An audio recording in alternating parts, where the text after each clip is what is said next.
What's up everybody, it's Greg Peters with the Car Passion channel here, and today I will be installing one of my favorite modifications that falls into the driving ergonomics category, and that is the MiataRoadster tall angled short shifter.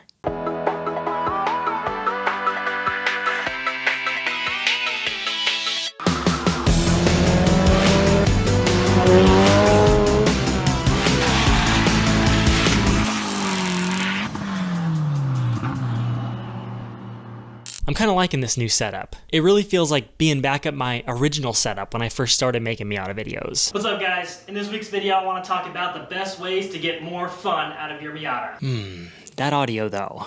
Anyways, the MiataRoadster short shifter is not just a shifter, it's actually an entire kit. So let's jump into the garage and take a look at what all is included in the kit, and then we'll jump into the install and take the Miata for a good rip. So this is the full MiataRoadster shifter kit. The specific version I have here is the brushed, tall, angled shifter for the 2002 Plus 6-speed transmission. They also offer standard height shifters, and both of them are available for 5 and 6-speed transmissions. The kit includes a full shifter rebuild with all OEM Mazda parts, as well as additional heat shielding and sound deadening, all of the parts you need to install the new short shifter into the factory transmission, and a Delrin shifter tip bushing, which has a much tighter fit than stock, giving an even more precise feel when rowing through the gears. It also includes very detailed instructions, which I'll be following to a T in this video. Changing a few simple things about your interior can have a massive effect on your driving experience. I recently installed a Sparco seat and steering wheel, and I knew the last thing I needed was the tall angled shifter from MiataRoadster. I used to have one in my red NA also up until I did the BMW transmission swap, and I still consider it the best shifter I've used in a Miata.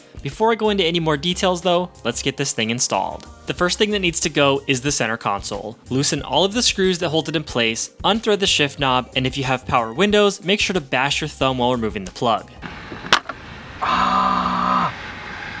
Once that's out of the way, remove the 4 10mm bolts that hold the lower shift boot in place and pull it off of the shifter. If you still have the factory white ring on the shift boot, this step will be significantly harder and may require lube. You'll know when you get there. Next, remove the 3 10mm bolts that hold the shifter onto the turret and remove the shifter. The lower bushing does need to be removed from the turret, and it's strongly recommended that instead of pressing out one of the dowel pins, since they might not reseat properly, that instead you crack the old bushing in half, which will allow you to remove it with the pins in place. If you have a 5-speed transmission, now would be the time to empty and refill the shifter turret with transmission fluid, but on the 6-speed, that step is not necessary. Either way, you can now drop the Delrin tip bushing into the turret. Now apply the included ARP grease to the outside of the slotted tube bushing and lower it down onto the dowels. On top of that, place the lower fulcrum bushing with the wave washer facing downwards, and make sure the notches in the bushing line up with the dowel pins as shown here. Now install what's called the fulcrum offset ring with the paper gasket facing down. Make sure the dowel pins in the offset ring are also lined up with the factory pins in the turret. What this part does is allows the fulcrum to sit up higher in order to have a longer tip on the bottom of the shifter, which shortens the throw. But the shorter throw is countered by the fact that the shifter is taller, and you'll see how all that comes into play when I measure the throw of each shifter. It's time to drop this thing into place, but you need to make sure everything is lined up first. The notches in the upper bushing also need to line up with the dowel pins, just like the lower bushing did. The wave washer should also be clipped in at all 3 locations to that upper bushing. Now you can grease up the fulcrum ball and drop the shifter into the turret. Make sure the shifter is angled towards the driver, and yes, it is compatible with both left-hand drive and right-hand drive cars. You simply flip the shifter 180 degrees depending on which you have. Now tighten down the 3 bolts with Nordlock washers. These are basically a pair of interlocking washers that won't allow the bolts to back out despite not being very tight. There's no torque spec for these. The instructions simply say to first cinch the bolts down, which is kind of a fancy word for hand tighten. Basically what you're doing is compressing the wavy washers inside of the assembly. Then tighten each bolt a quarter of a turn, no more. It's not very much torque, but that is by design because over-torquing these bolts will cause the shifter to not move freely, which is the next thing you need to verify. Just give it the old jiggle jiggle.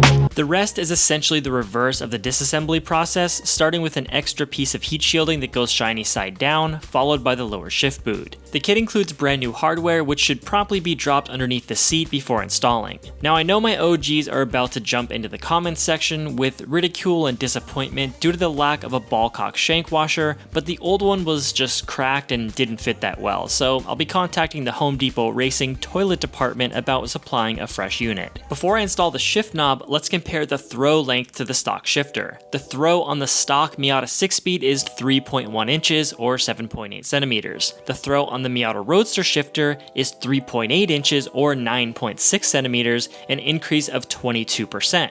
So yes, this shifter, which most people call a short shifter, actually has a longer throw than stock. And in my opinion, being that this is the second MR shifter that I've owned, it's absolute perfection. See, I greatly prefer a slightly longer shift throw over stock because it takes less effort to get the car into a given gear, and you have a better feel for what gear you're going into. Most people think short shifters are better for fast shifting, but in the majority of cases, how quickly a gear change can be executed is mechanically limited by the synchronizer design and how worn out the synchros are, as well as the weight of the clutch disc. Not the pressure plate or the flywheel, but the disc itself. A lighter disc allows the speed of the transmission input shaft to change more quickly, which allows the transmission to go into the next gear. That's the main benefit of unsprung clutches, to save weight due to the lack of springs and the two-piece hub. The drawback is that they're slightly harder to drive and more likely to damage your transmission due to not having the damping effect of the springs.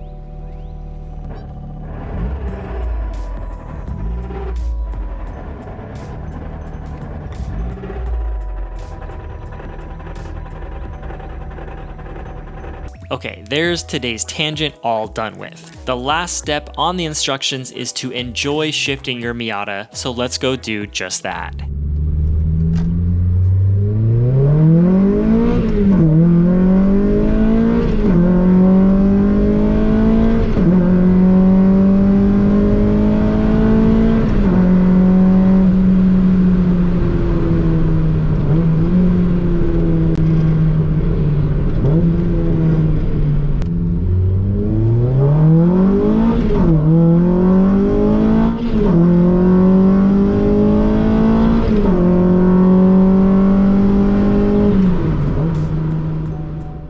And that's all for today's video. Please don't forget to check out the array of products available from my friends at MiataRoadster.com. I hope you guys enjoyed this one. I hope you learned something, and I will see you in the next one. Peace out.